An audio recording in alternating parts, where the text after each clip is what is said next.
welcome to Turn the Page, the official podcast of the Syosset Public Library.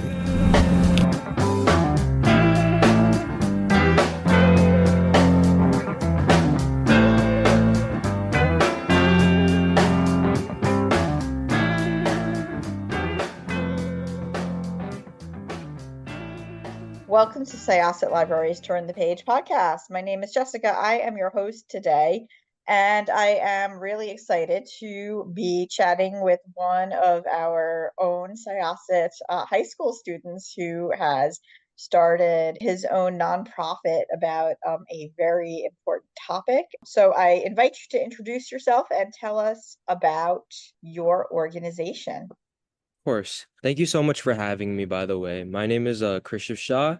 I am a senior at Syosset High School. And just a couple months ago, I was able to actually host a fundraiser, a 5K run fundraiser for my nonprofit called Operation Mooknayak.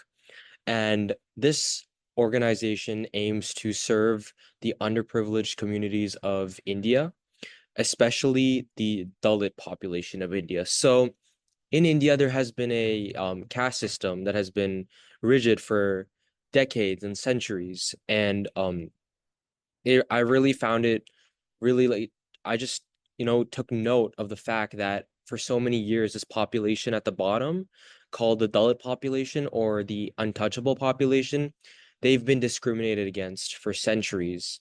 And even though untouchability and technically casteism is banned and it's prohibited across India, it still exists. Untouchability is the practice of, staying away from the Dalit population and not engaging with them while they work one of the lowest class jobs, such as sweeping the streets or things like that. And it's really just heartbreaking to see that those lower caste people have been forced to be in sort of that stratum of society, not able to, there's no upward mobility that they're able to proceed. So that's really what I kind of looked towards. I looked specifically at Dr. B.R. Ambedkar. He was basically the father of Dalit awareness. He was an advocate back in the 1900s. He was also one of the fathers of the Constitution, the Indian Constitution, and he also was a Dalit himself. One thing that he wrote was a newspaper in 1920 called the Mooknayak. The Mooknayak is directly translated from Marathi in a regional language in India to mean it basically means the voice of the voiceless. What he wanted to do was amplify the voices of those Dalits that didn't have a voice. They were so discriminated against, so marginalized. So he created this newspaper in order to sort of amplify those voices. And his newspaper only lasted a couple years, but sort of this idea of the Mooknayak and sort of giving a voice to those people that have been voiceless for so long, namely the Dalit population, that really stuck with me and inspired me. I did a lot of research, especially through my school's advanced research program. I'm researching currently how Dalits are portrayed in mainstream media versus how they're portrayed in Dalit-run media. And one thing is that the Mooknayak was technically a Dalit-run publication. Voices of Dalits were able to be represented to show the truths of that population. And now coming here today, I wanted to really sort of create my own sort of Mooknayak, and I created Operation Mooknayak. So that's basically kind of what my organization entails, what the inspiration behind it. And what we do is I've created the contemporary Mooknayak, where we write articles based on Dalit issues. I've interviewed close to a dozen or more Dalits currently throughout India on their experiences, and I've also fundraised to help those populations. So you mentioned you organized a 5K as well. That's pretty impressive. How did you find that process?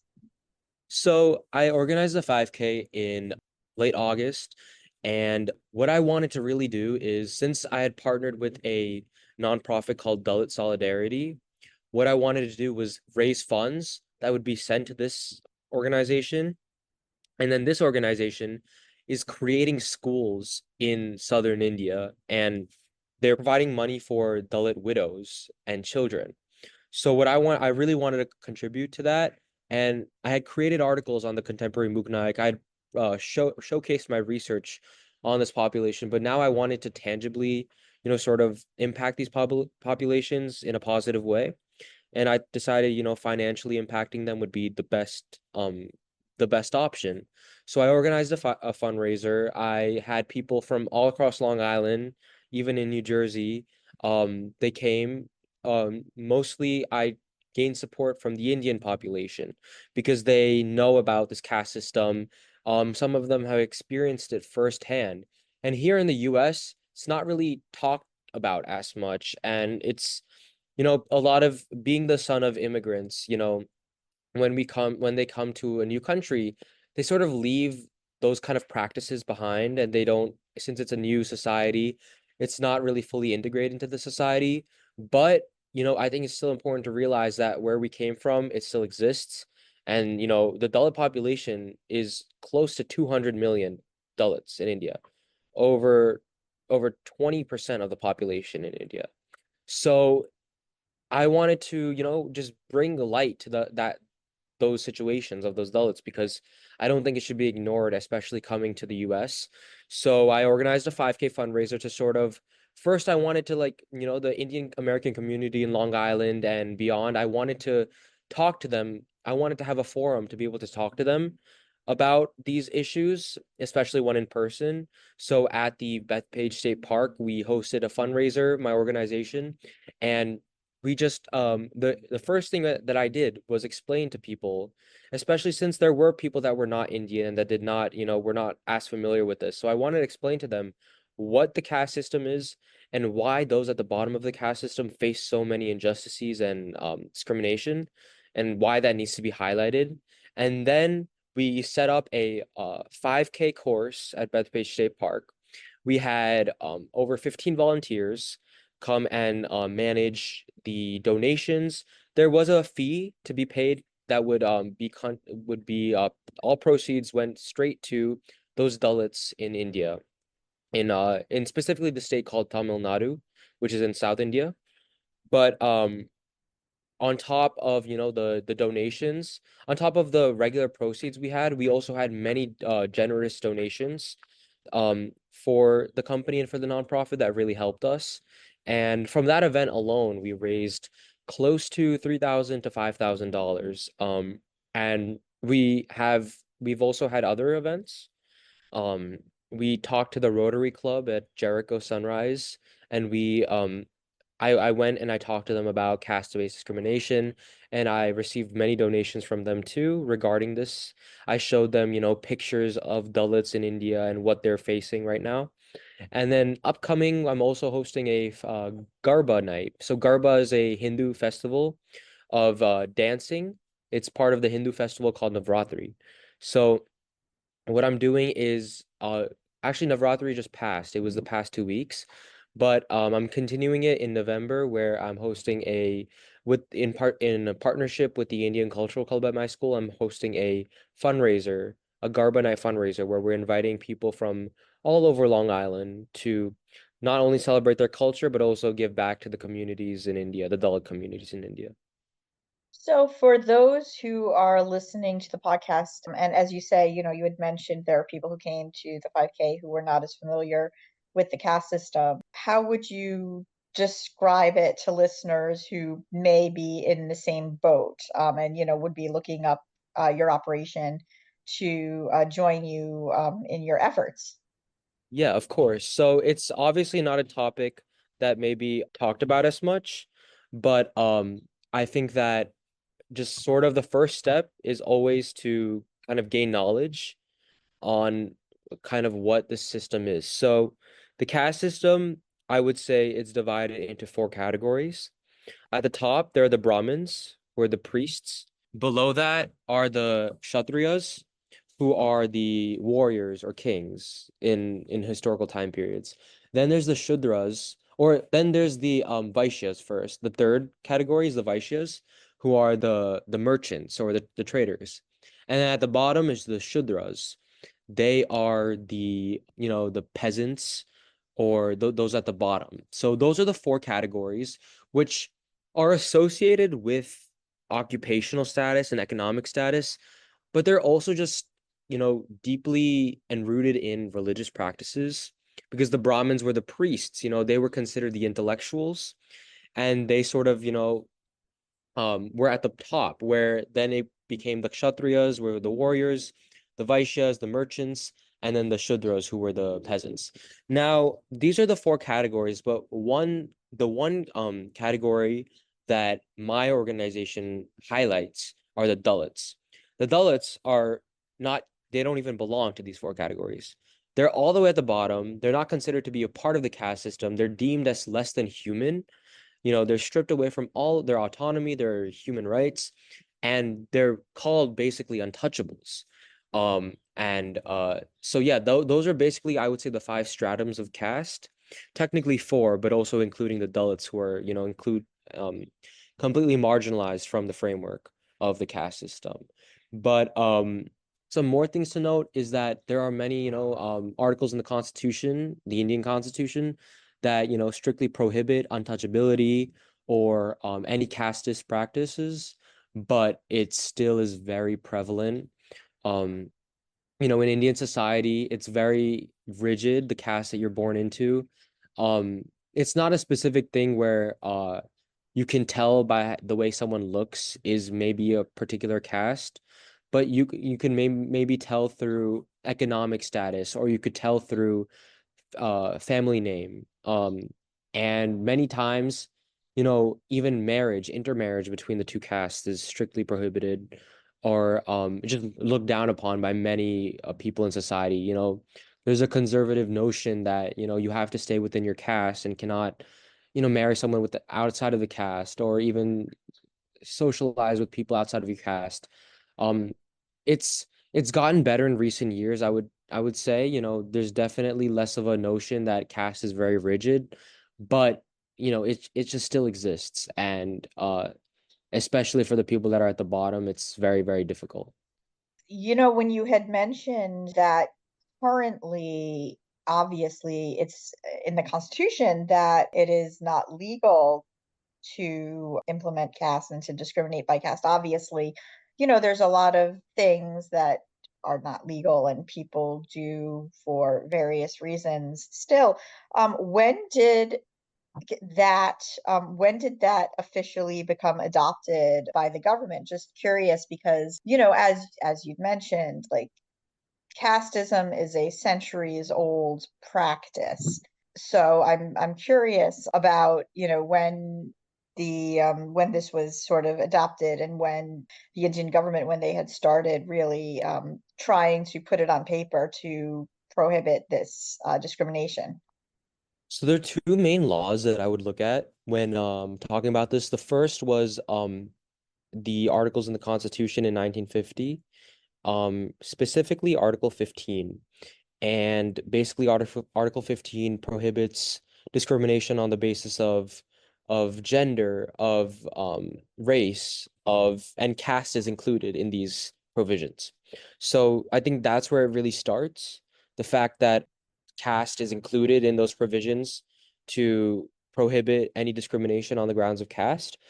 And actually, talking about Article 15, there is a movie, a Bollywood movie called Article 15, that really just highlights caste-based discrimination and caste-based atrocities in India. But another important law, I would say, is in 1989.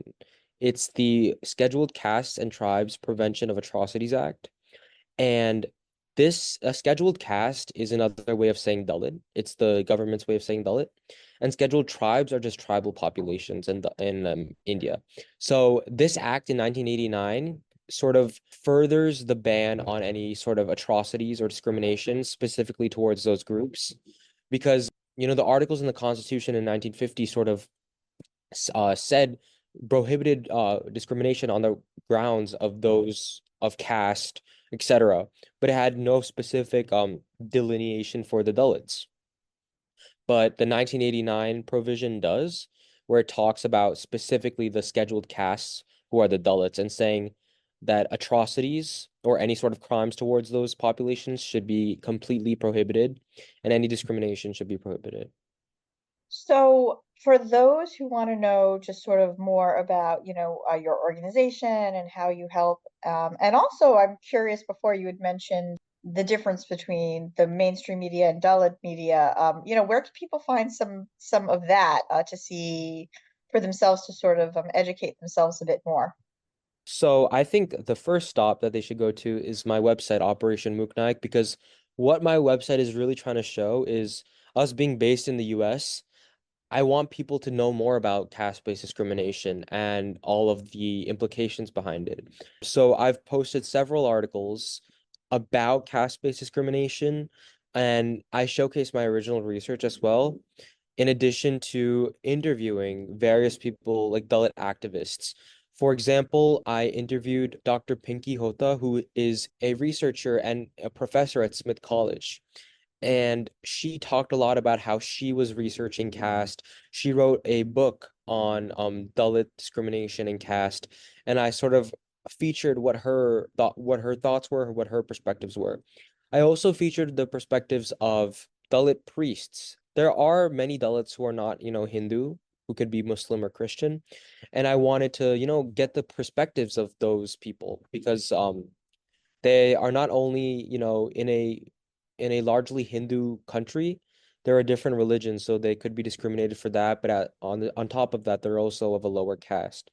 So I kind of wanted to get their, view on sort of being double marginalized in a way. And I featured research on that and their perspectives. So if you go to my website, it specifically talks about the caste system. It talks about Dr. B.R. Ambedkar creating the Constitution and kind of what my inspiration was to create my organization, but it also just talks about perspectives. And I think that's the best way that you can learn about such an institution like caste, because, there are also movies like Article 15. I think that, looking at the perspectives and watching movies on it, and that can really give you a better perspective rather than just traditionally learning it and taking notes. Because once you really understand what different populations that are affected by caste had to go through, then I think you have the best, knowledge about it. Yeah, so I would say go to my website where I have articles about caste-based discrimination, but on top of that also, watching, movies, but also, just looking it up, looking about the caste system and how long it's been in place, especially for listeners in the US, which is a majority. They caste-based discrimination, although it's very very reduced in the US, it still exists. There are several lawsuits in California, Silicon Valley, for example, that basically show that in certain companies there's been caste-based discrimination. There's been people who have been fired based on their caste.